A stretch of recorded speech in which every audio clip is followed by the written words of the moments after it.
guys, today's video is gonna be another Poshmark Q&A. Here we go. Ho ho ho. Guys, speaking of ho ho ho, it's like 6 months to Christmas. 6 months? 5 months. 5 months. 5 months to Christmas. 5 months to me having a baby. Oh, by the way, just flashing this ring. My husband bought me an upgraded wedding ring. Oh my gosh, it's gorgeous. I'll talk about it like in another video. Pretty similar to my last ring. Here, look, I'll put both of them on for you can see the size difference. Yeah, see, that's just a little bit bigger, a little bit bigger. The first, well, this isn't really a question, it's a comment, but I wanted to just say it in this video. It says, I appreciate your videos so much. I see so many people saying not to call out people by their name, and I get that to an extent, but if a business is lying to their customers, the customers have every right to speak up. People find this negative, but I know your intention's in the right place and you're only trying to help people see the truth.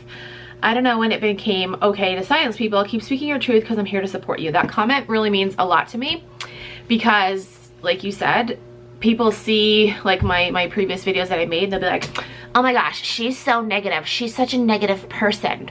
It's like, are you even watching the video? Are you even hearing what I'm saying in the video? I'm negative because I'm calling out a shady company and shady people. How does that make sense? How does that make sense? Worry about yourself, Vanessa. Like, that's a whole other, I'm not gonna get into that, but thank you for that comment. I really appreciate that. That's my intent, is to help you guys. Like, I'm not being negative by calling out a company or shady ass resellers. I'm helping you guys to stay away from that company and to not support those shady ass resellers. Like that's the intent. That's the intent. Okay, next. What order should the title be like? Brand, color, size, new. Okay, so you're asking what to put in like your titles. So I put the brand for sure. Well, okay, if something's new with tags, then I will put MWT first, which is the acronym for new with tags. Then I will put the brand name, and then I'll put what the actual item is.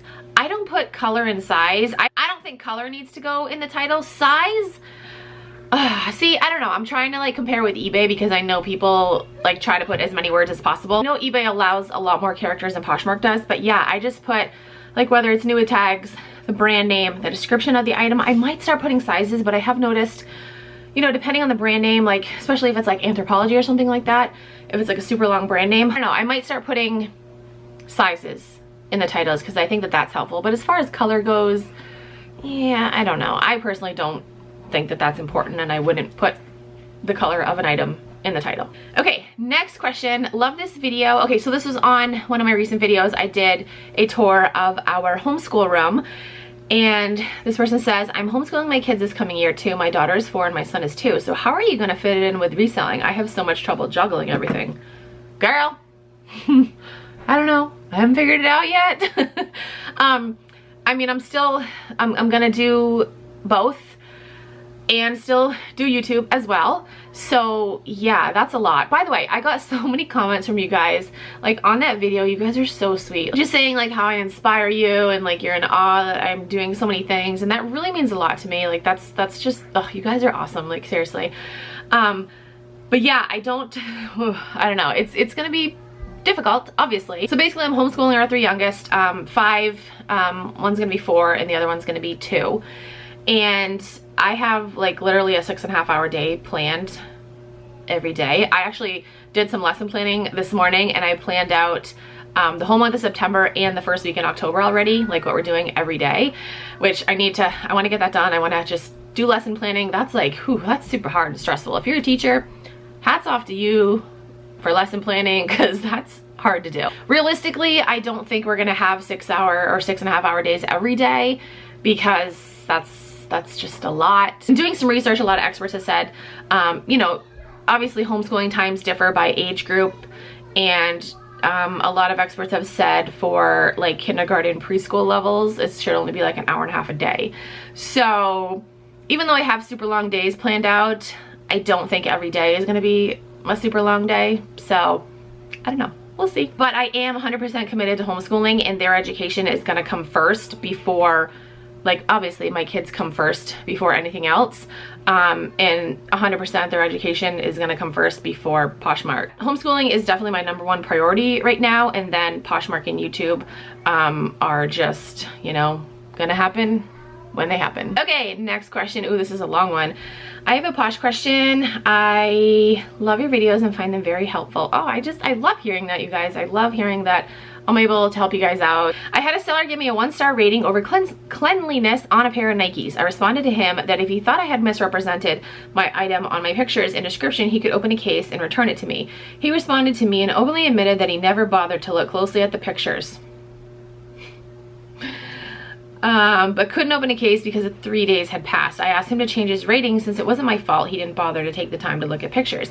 He requested that we take the return off Poshmark's site and do it on the side. I told him I didn't feel comfortable doing that because I wouldn't work with him off Poshmark. He refused to update his 1-star rating. My question is, have you ever requested that Poshmark remove an unfair rating? I had a perfect 5-star rating and now I have a 4.9. I'm really annoyed. Okay, so first of all, that guy's a douchebag for not looking at the pictures and then, you know, kind of getting pissed about it. It's his own fault. But honestly, and I totally get what you're saying, like you had a perfect 5-star rating and now it's not perfect anymore, but don't focus so much on ratings. I've said this in a previous video. You did the right thing. You reached out to him and said, hey, you know, sorry, you can open up a case. And unfortunately, it had been past 3 days. So you did everything that you should have done. You did everything that a good seller would have done in that situation. So don't get upset about the rating. I have personally never asked anyone to change their rating because I just don't take them too seriously. Again, if I know that I have done my part and done everything that I could to make the buyer's experience good, then that's really all that matters. And that is super shady that he wanted you to take the transaction off Poshmark, and kudos to you for not doing that because, you know, that could have got messy. So yeah, so I totally get where you're coming from. You know, like you had that perfect rating, but don't focus too much on the ratings. Honestly, don't. And the last question is, will you be attending PoshFest this year? Your thoughts on it. Okay, so if you didn't know, PoshFest is an annual convention that Poshmark has. You know, typically it's in person. Last year it was in, where the hell was it last year? Arizona, I think. But it's in a different city every year. You know, it's a big, I think it's a 2-day convention. You know, there's speakers, and from what I've seen, it looks like a really fun time. I have never attended a PoshFest. We are not supposed to be having large gatherings, so PoshFest is going to be virtual this year. It's going to be online. They announced it last week, I think it was. It's going to be October 2nd and 3rd, I believe, and it's going to be online. They didn't announce the price. I know, like, the typical PoshFest price to go there, I think tickets are $250 or $200, and then obviously you have to pay for like airfare and lodging if you don't live near the city that it's in. So, you know, you're spending some money. Like I said, this year it's going to be online, and I guess they are going to charge people again, which I don't know. I know there's like a big uproar about that. People are like, they shouldn't charge. It's virtual. They shouldn't charge. It's like, but yeah, I don't know. I can kind of see both points. Depending on the price of the ticket, I mean, I don't know. I might attend, I might not. A lot of people are upset because like they've been asked to speak at PoshFest, or they want to speak at PoshFest, but they want to get paid to do it, which, you know, I can agree with. You know, wanting to get paid. I don't see Poshmark ever doing that, though. You know, like, you know, that's a change. That's a change that Poshmark should make, just like allowing other things. But it is their platform, and I am going to, you know, respect what they do, even if I don't agree with it.